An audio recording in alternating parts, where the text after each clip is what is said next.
Hey, what's going on, guys? This is Jake with REIPrintMail coming at you today with just a couple of common questions that I get. The first one being, how can a well-structured direct mail campaign contribute to a successful real estate investment strategy?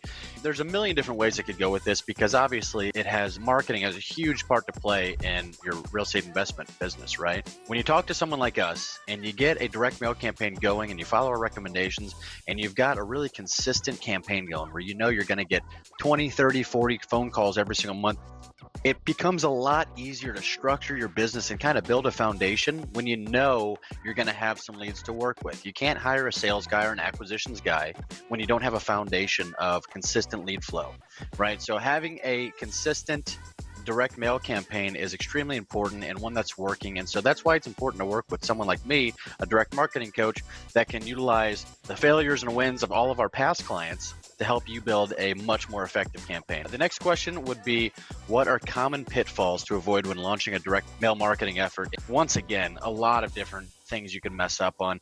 There's things as small as just pulling a list. Let's say you're on PropStream or you're on REI Smart Data.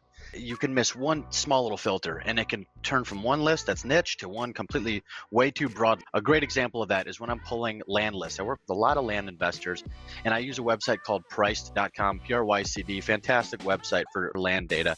A big filter a lot of people miss is the amount of properties owned by an investor or just an owner rather. A lot of guys will own a 100-acre property, and let's say it's subdivided into 2-acre lots.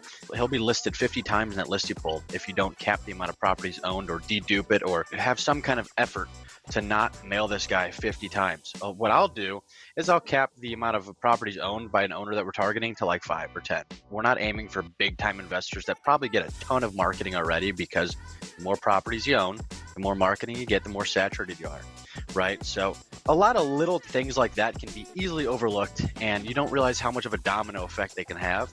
And so once again, that leads me back to say, hop on a free call with us. We'll explain all this for you because we don't want you to hit these pitfalls and then never trust direct mail again or never trust the data source you're using again, right? You guys have a good day. Thank you.